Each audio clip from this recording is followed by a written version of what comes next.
Today we're uncovering the untold story of UK rock legends who were huge back home but stayed hidden from the American mainstream.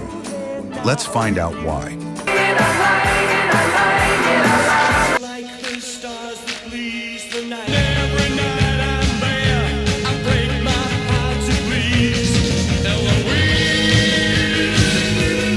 As one of the UK's first punk bands, In the Damned were true pioneers.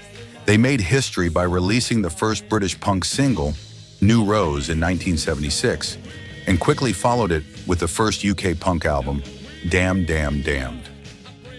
Want to stay, I know you say. Unlike many of their contemporaries, the Damned proved they could adapt and evolve, shifting their sound from straight-ahead punk to gothic rock and embracing a more theatrical style. This versatility led to significant commercial success in Britain, where they scored a string of hits, including the powerful single Eloise. The song, a soaring ballad with a dramatic flair, reached number 3 in the UK charts in 1986. And take away this lonely. I got a brand new rose in town. See the sun it shines. While their shifting lineups, internal conflicts, and ever-changing musical styles may have made them difficult to market to a US audience looking for a consistent brand, their influence and enduring legacy as innovators are undeniable. To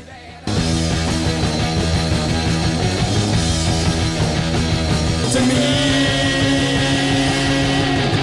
this is strange. I better go, pour it up into the lake. Golden brown, fine a temptress. Through the edges, she's heading west. Emerging from the UK punk scene, the Stranglers were a band that defied easy labels. They quickly distinguished themselves with a sophisticated, unique sound, blending punk with elements of new wave, pub rock, and psychedelia.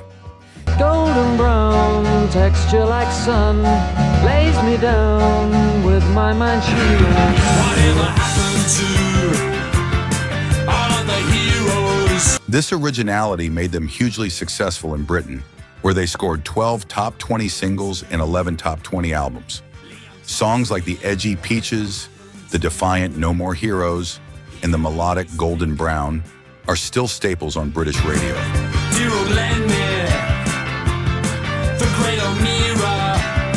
Yet despite their domestic success, they never quite clicked with American audiences. Their only album to even touch the US charts was Dreamtime, which barely scraped into the Billboard Top 200. Ultimately, their quirky and distinctly British style was simply too unique and difficult for the American music industry to market.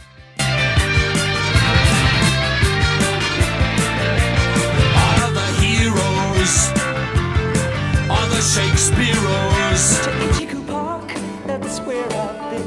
Over Bridge of Sighs to rest my eyes. Regarded as mod royalty, the Small Faces were one of the most influential bands of their era in the UK.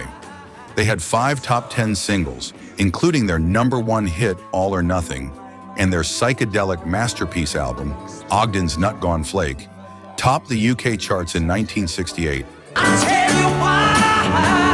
It's all too beautiful. Their music was a potent blend of soul, R&B, and psychedelia, powered by the incredible talent of frontman Steve Marriott. You can miss out school. Won't that be? Why go to love if I could have the other half of me? Despite their immense success and influence at home, the band made little impact in the US. Their only minor chart appearances were with the songs Itchy Coo Park and Tin Soldier, and none of their albums ever charted in America. I thought you'd listen to my reason. Ironically, it was only after the band evolved into the Faces, with the addition of Rod Stewart and Ronnie Wood, that they finally found major success across the Atlantic.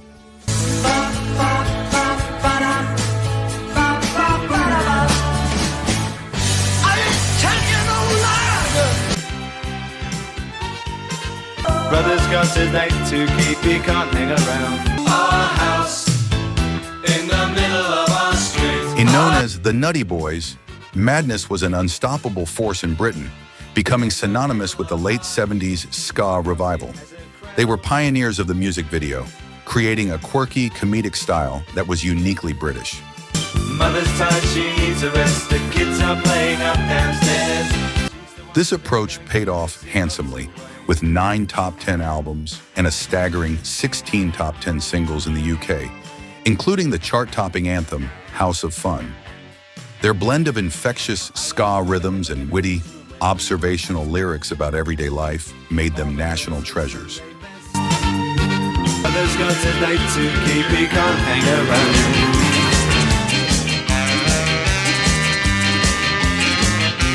In the US, however, their success was limited to just one major hit, Our House. Songs like I Must Be Love had a modest showing at best, suggesting their very British humor and kitchen sink lyrics simply didn't resonate with an American audience.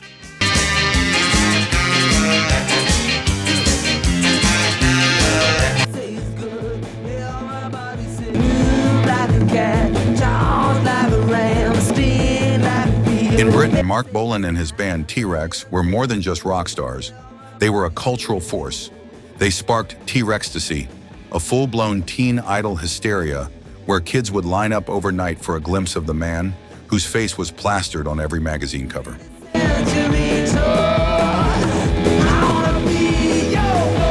The band's dominance was staggering. Between 1970 and 1973, they had an incredible run of 8 consecutive singles that soared to the number 1 or 2 spot.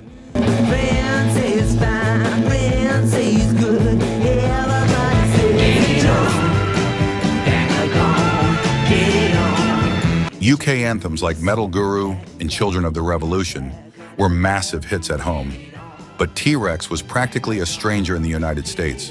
While they ruled the singles charts in Britain, their reign across the pond was reduced to a hit single, Get It On.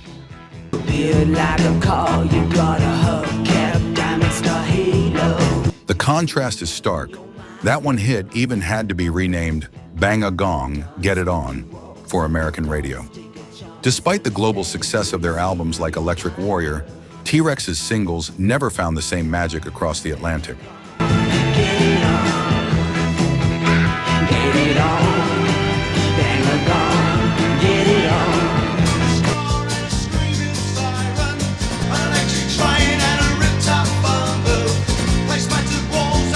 Led by the legendary Paul Weller, the Jam was more than just a band.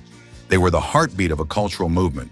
With their sharp suits and even sharper lyrics, they became the voice of a generation, channeling the frustrations of working-class youth into powerful, anthemic music.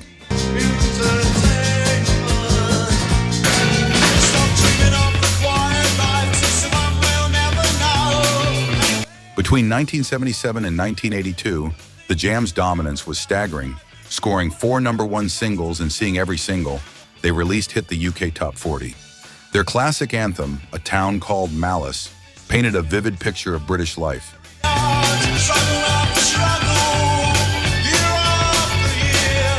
But they failed to connect across the Atlantic, not even cracking the top 100 in the US. Their lyrical snapshots of social unrest and life in council estates simply didn't resonate with an American audience.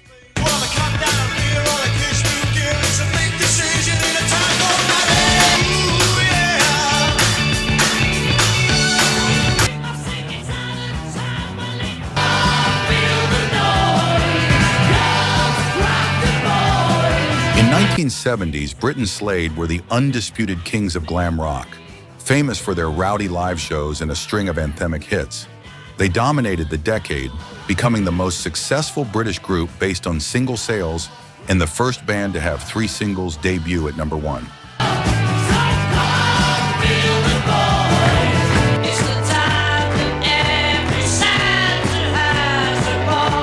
Their catalog is packed with iconic songs like Mama We're All Crazy Now and the timeless Christmas anthem, Merry Xmas Everybody. Despite their massive success at home, Slade remained a mystery to American audiences.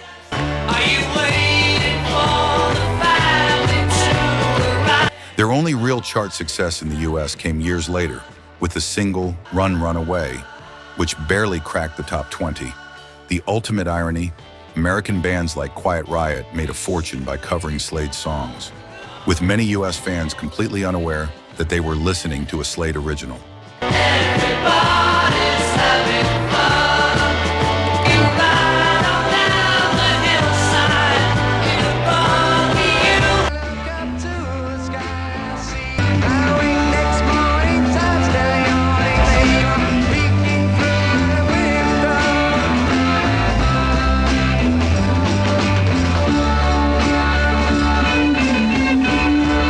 Status Quo stands as the ultimate paradox in rock history. In Britain, they were an institution revered for their three-chord, heads down, no-nonsense rock and roll. Their statistics are staggering, with over 60 chart singles and a whopping 27 UK top 10 albums. Their legendary status was cemented when they opened Live Aid in 1985 before an estimated 2 billion people.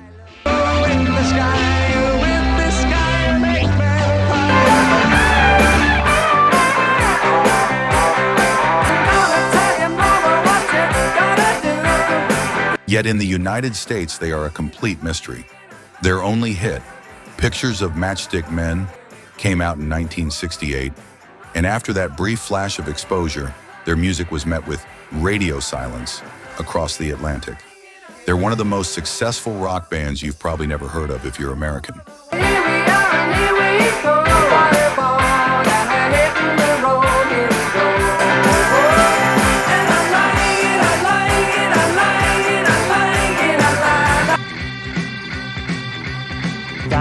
Breaks my heart. I decided eventually, got on milk and alcohol. As a cornerstone of the mid-1970s pub rock scene, their sound was a gritty, no-frills take on R&B, a direct and raw contrast to the flamboyant glam and progressive rock dominating the era.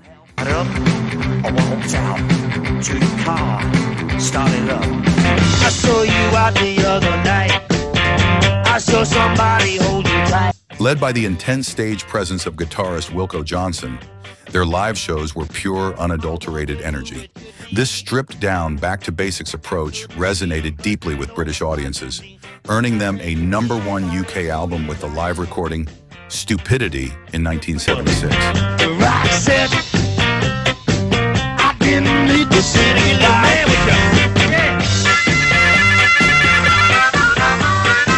Despite their massive influence on the UK's burgeoning punk and new wave movements, Dr. Feelgood's music never gained traction in America.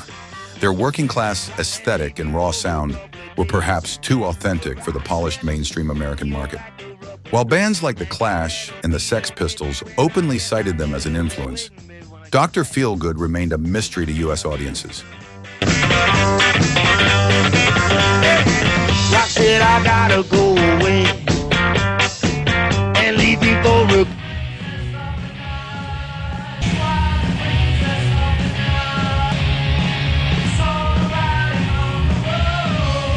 A pillar of the new wave of British heavy metal, Saxon was a band that achieved legendary status in the UK. While their album, Wheels of Steel, was a hit, it was their follow-up, Denim and Leather, that truly cemented their place as rock royalty.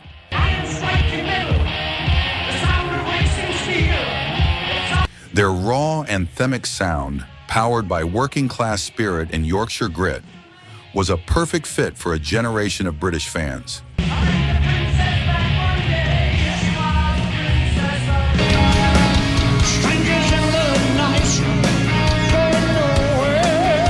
However, that authentic, no-frills style failed to translate to the US market, which was dominated by the theatrical big hair and spandex of MTV's glam metal. It's a shame because their timeless anthem, 747, Strangers in the Night, is a soaring heavy metal classic that should have been a global smash hit, but remains a hidden gem for most Americans.